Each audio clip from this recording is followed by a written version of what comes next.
Bonjour la famille, j'espère que vous allez bien. Nouvelle vidéo aujourd'hui. Dans cette vidéo, je vais essayer de vous proposer un budget pour pouvoir survivre au Canada en 2025 et je vais prendre le cas d'une famille de 3 personnes par exemple, 2 adultes et un enfant, peu importe l'âge de l'enfant, mais on va dire un enfant qui n'est pas encore majeur, ok?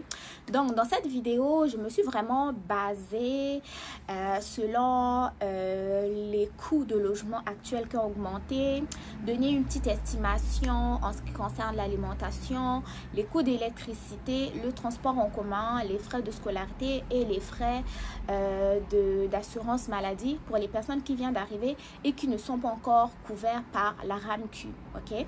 Donc, si vous êtes intéressé par la vidéo, je vous invite de la suivre du début jusqu'à la fin. Et merci à l'abonné qui m'a demandé de faire cette vidéo parce que oui, j'avais l'idée en tête, mais je ne savais pas quand la faire en fait. Donc, pourquoi ne pas la faire en ce mois de juillet? Parce que 2025 arrive à grands pas et donc voilà quoi. Okay? Donc premièrement, moi je vais plus vraiment me baser sur un budget d'une personne qui vient habiter en région. Et quand je parle de la région, ça va être hors de Montréal, hors de Québec City, ok? Ça va être plus vraiment dans les régions un peu plus éloignées, soit Saguenay-Lac-Saint-Jean, nord du Québec, Sept-Îles, etc., etc. Mais je vais quand même faire quelques comparatifs avec la ville de Québec ou Montréal. Donc, pour le premier point que nous allons aborder le logement. Sachez que pour une famille de 3 personnes, c'est-à-dire au moins 2 adultes et un enfant, vous allez avoir besoin d'un logement 4,5. 4,5, ça veut dire 2 chambres, salon et salle de bain. Et donc, les parents vont occuper une chambre et la deuxième chambre va être pour l'enfant.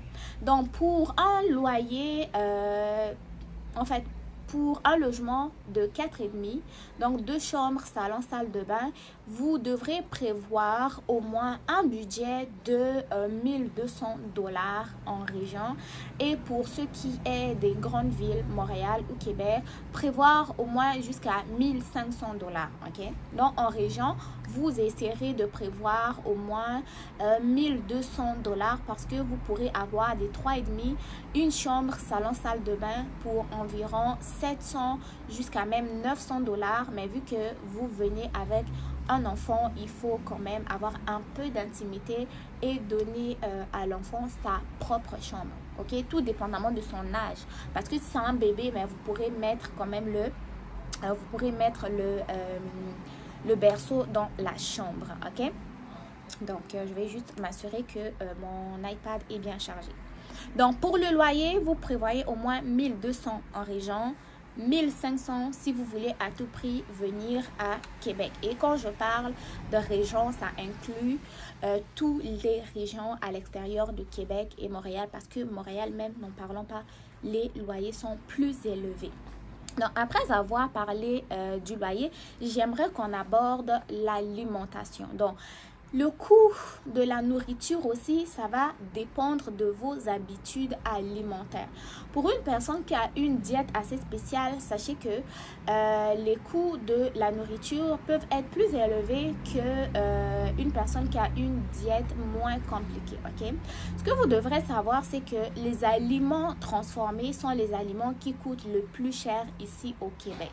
Donc, si vous voulez moins dépenser de l'argent pour l'alimentation, cuisinez vous-même vos repas. Ça va vous revenir vraiment moins cher que si vous achetez tout le temps des aliments transformés ou si vous êtes une personne qui aime aller au restaurant. Donc, pour une famille de 3 personnes, 2 adultes, un enfant, par mois, vous pouvez prévoir environ 600 $ à 1000 $ selon vos habitudes alimentaires. Ça se pourrait que vous puissiez dépenser moins que ça ou vous pourrez dépenser plus que ça. Ça dépend. Si vous aimez les fast-food, je ne vais pas vous empêcher d'aller en fast-food. Si vous aimez aller dans les restaurants, je ne vais pas vous empêcher d'aller au restaurant. Mais sachez que les aliments transformés vont coûter plus cher. Les aliments congelés vont coûter plus cher que les aliments frais. Et sachez qu'il y a certains aliments qui n'ont même pas de taxes, notamment les légumes et les fruits. Donc, Donc, si vous optez pour des saines habitudes, saine alimentation, vous allez payer même moins cher que la malbouffe. La malbouffe coûte plus cher que ça, ok? Donc voilà, prévoir au moins 600 à 1000 $ pour la nourriture, tout dépendamment de vos habitudes. Sachez qu'il y a des personnes qui vont dépenser même juste 200 $ par mois, 300 $ par mois, 500 $ par mois, mais jusque là encore, ça dépend vraiment des habitudes alimentaires de tout un chacun. Bon, je me bats encore avec mon iPad. J'aurais dû faire mes notes sur une feuille en fait, parce que jusque là ça charge pas. En tout cas, veuillez m'en excuser, c'est pas volontaire. Donc c'est ça. Là, nous avons parlé de l'alimentation. Nous allons parler maintenant du coût de transport. Sachez que pour le transport, il y a la possibilité d'utiliser le transport en commun. Ou si vous venez au Canada avec votre permis de conduire, vous avez la possibilité d'utiliser votre permis de conduire, donc acheter une nouvelle voiture et utiliser votre permis pendant 6 mois avant de le mettre à jour. Mais si vous n'avez pas de permis de conduire, vous n'avez pas l'intention non plus d'acheter une voiture, vous pouvez utiliser les transports en commun. En région, il y a un système de transport en commun et le pass, par exemple, pour la société STS, ça c'est le transport en commun au niveau du Saguenay-Lac-Saint-Jean, plus au niveau de Chicoutimi, Jonquière et autres.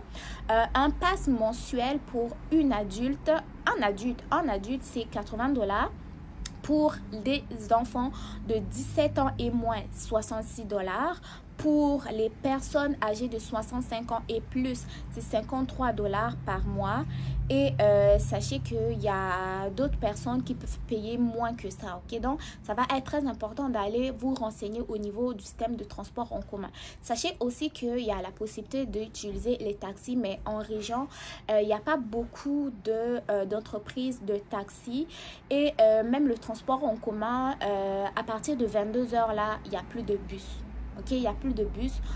Moi, quand j'étais en région, là, à 22 h, il n'y a pas de bus. Tu es obligé de prendre le taxi.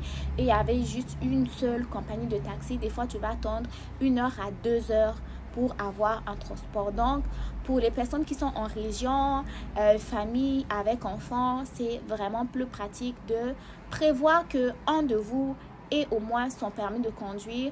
Vous pouvez acheter une voiture assez abordable lorsque vous arrivez, et lorsque vous allez avoir plus de moyens, acheter une voiture plus nouvelle, quoi, selon vos moyens une fois de plus. Mais pour ce qui est des tarifications actuelles, c'est ce que je vous ai donné, 80 $ pour un adulte, enfant de 17 ans et moins, 66 $, personne âgée de 65 ans et plus, c'est 53 $, mais cette personne-là doit quand même montrer sa carte d'identité et tout pour obtenir le rabais. Ça, c'est pour la région. Alors que si on compare à la ville de Québec, sachez que un pass mensuel pour une personne de 18 ans et moins, c'est 64,85 $. Et pour des étudiants, ça va être 84,85 $. C'est la même chose. Et pour les enfants de 5 ans et moins, il faut vraiment plus vous renseigner, parce que en naviguant sur le site, il fallait se renseigner auprès du système de transport en commun pour avoir de plus en plus de renseignements, en tout cas. Ok, donc c'est si on compare en région et au niveau de Québec, c'est que Québec, il y a un transport en commun qui est là 24/24, ok? Alors qu'en région, ben, c'est pas tout le temps, et en plus, le pass mensuel en région est plus cher que au niveau de Québec. Ok, donc chaque région de la ville en fait a ses avantages et ses inconvénients. Donc là, nous allons clore la partie transport. Nous allons maintenant parler de la partie assurance maladie. Donc lorsque vous venez d'arriver, si vous arrivez en tant que citoyen, en tant que résident permanent, vous allez directement bénéficier du régime d'assurance maladie du Québec, ou la RAMQ, qui va vous permettre d'obtenir gratuitement certains soins de santé. Attention, il y a des soins de santé qui ne sont pas couverts par la RAMQ, mais je ne vais pas trop rentrer dans ce sujet-là parce que ce n'est pas le but de la vidéo. Mais juste vous dire que lorsque vous arrivez en tant que résident permanent, vous allez aller demander votre carte d'assurance maladie qui va vous aider à couvrir certains soins, certains vaccins, mais il va y avoir d'autres soins qui ne seront pas couverts par l'assurance maladie, que vous allez devoir débourser des soins. Mais si vous arrivez par exemple, en tant que travailleur, vous deux, les deux adultes sont travailleurs, l'enfant est quand même en bas âge, vous allez devoir contracter une assurance maladie privée que vous allez donc devoir payer par mois. Et tout dépendamment de la couverture que vous souhaitez, sachez que les frais mensuels vont être différents. Si vous n'avez pas beaucoup de problèmes de santé, vous ne voulez pas couvrir beaucoup de choses, vous pourrez payer soit 60 à 100 dollars par personne. Mais s'il y a l'un de vous qui a besoin de plus d'assurance, les coûts d'assurance maladie aussi vont être élevés selon la situation. Ok, mais vous devez juste savoir que si vous arrivez en tant que résident permanent, que ce soit en région ou en ville, vous allez pouvoir bénéficier du régime d'assurance maladie du Québec. Sachez que je parle du Québec en ce moment, mais dans tous les provinces et territoires, il y a des régimes d'assurance maladie qui existent et qui sont propres à eux. Et si vous arrivez donc en tant que travailleur, vous allez devoir contracter une assurance maladie privée, ou peut-être que votre employeur aussi va vous assurer. Ça va être à vous de vous renseigner auprès de lui.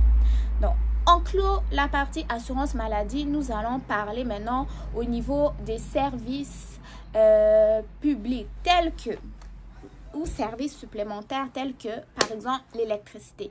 L'électricité, je ne pourrais pas vous donner un coût fixe. L'électricité, ça va être encore une estimation.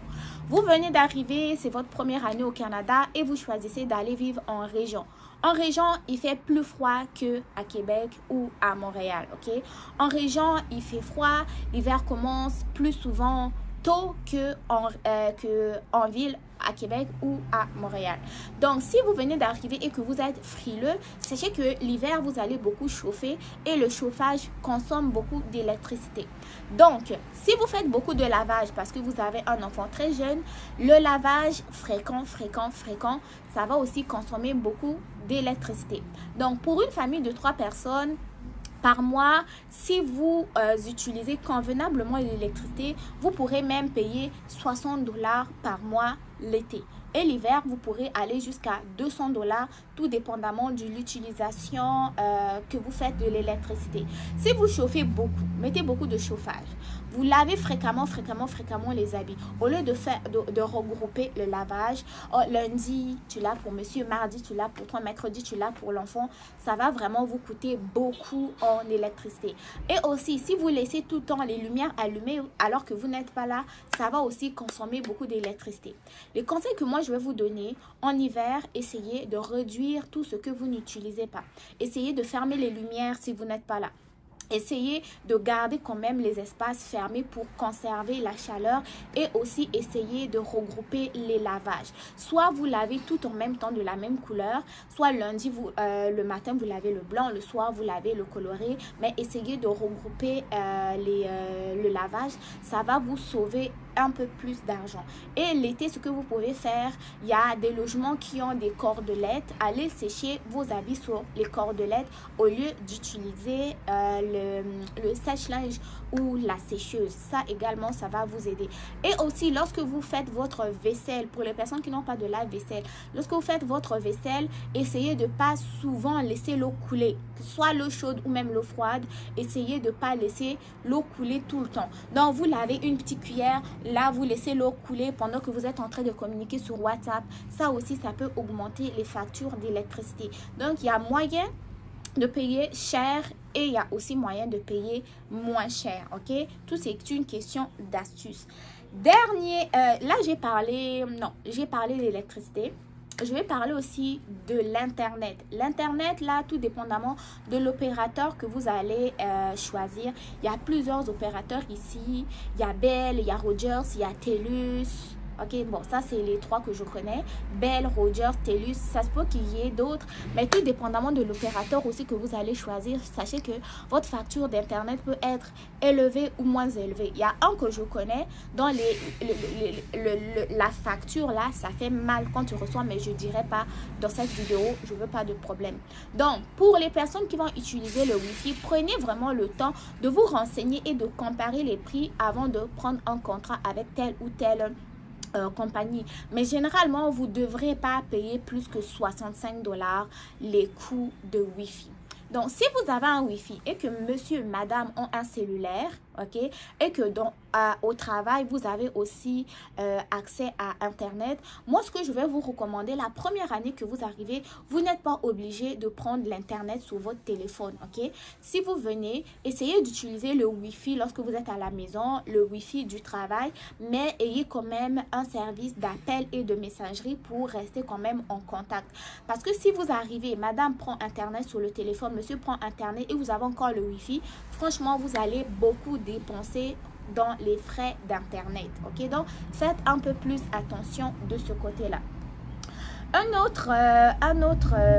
D'autres dépenses que vous allez devoir faire, ça va être les coûts au niveau de l'éducation. Si les deux parents viennent en tant que travailleurs, vous n'aurez pas de frais à dépenser. Mais si vous avez un enfant qui va au primaire, à la maternelle, au primaire et au secondaire, heureusement pour vous, là-bas, les frais de scolarité sont gratuits. Vous n'aurez qu'à payer les frais de matériel, c'est-à-dire les livres, les cahiers, le sac, les crayons, les petits boîtes à lunch et tout, les petits ardoises, les effaces et tout. Mais les frais de scolarité sont gratuits pour maternelle, primaire et secondaire. Et aussi, sachez que, ça, là je parle au niveau du Québec, et sachez que pour ceux qui est des enfants qui ont un handicap, les frais de scolarité sont gratuits de 18 à 21 ans. Ok, donc vous devez vraiment vous renseigner aussi au niveau de votre commission scolaire. Mais pour ce qui est de la maternelle, primaire et secondaire, les frais de scolarité sont gratuits. Maintenant, si vous avez un enfant qui a 18 ans et plus, qui va aller au cégep, au secondaire ou à l'université, ben là, les frais de scolarité vont dépendre de la formation que votre enfant aura choisie. Ok. Les dernières dépenses, on va parler des vêtements. Les vêtements, ça coûte cher aussi, tout dépendamment si on aime être à la mode, si on aime suivre les tendances. Pour les hommes, c'est pas trop, il n'y a pas trop de dépenses au niveau des habits parce que les hommes gardent leur style jusqu'à leur mort. Ok, donc ils aiment un style et le gardent. Mais nous, les femmes, on dirait que toute nouvelle mode là, on veut essayer, est-ce que ça nous va, ça nous va pas. Des fois même là, on porte un habit une fois, on veut plus le reporter, oh mais je l'ai déjà porté et tout. Donc si on est comme ça là, on peut dépenser beaucoup d'argent. Et aussi les vêtements des enfants, des bébés là, ça coûte cher, même plus que les habits d'un adulte. Donc de ce côté là, moi ce que je vais vous recommander, la première année, si vous arrivez, vous avez ramené un peu d'habits de votre pays de provenance, allez essayer de visiter un peu les friperies. Vous allez trouver des pépites. Ok, moi quand je vais en friperie là, je vais pas trouver pour ce qui est à la mode là, je vais aller trouver des articles un peu rares. Et sachez que c'est quand même assez abordable. Donc pour les vêtements, si vous êtes une personne qui achète des vêtements chaque mois, pour une famille de 3 personnes, essayez de prévoir au moins 300 $. Mais si madame est très dépensière, 500 $.